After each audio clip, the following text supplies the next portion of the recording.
મહત્વના સમાચાર મહીસાગરથી પ્રાપ્ત થઈ રહ્યા છે કે જ્યાંથી બેગ સ્નેચર ઝડપાયો છે, જેને સ્થાનિકોએ પોલીસના હવાલે કર્યો છે।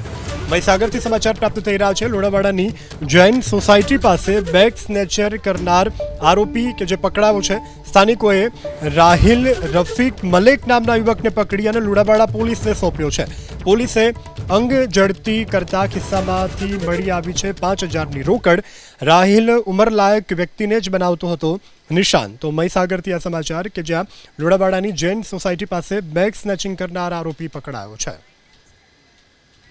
વાત કરીએ કચ્છની। કચ્છમાં ગેરકાયદે દબાણ ઉપર પ્રશાસનનું બુલડોઝર ફરી વળ્યું છે।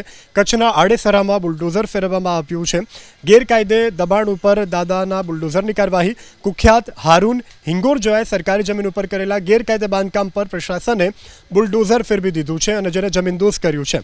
તો કુખ્યાત આરોપી કે જેના ઘર ઉપર ચાલ્યું છે આ બુલડોઝર, સરકારી જમીન ઉપર આલિશાન બંગલો અને હોટલ બનાવી હતી, જેના ઉપર બુલડોઝર ફેરવી કાર્યવાહી કરવામાં આવી છે। કુખ્યાત હારૂન હિંગોરજા વિરુદ્ધ હત્યાનો પ્રયાસ, ખનીજ ચોરી સહિતના ગુના પોલીસ ચોપડે નોંધાઈ ચૂક્યા છે।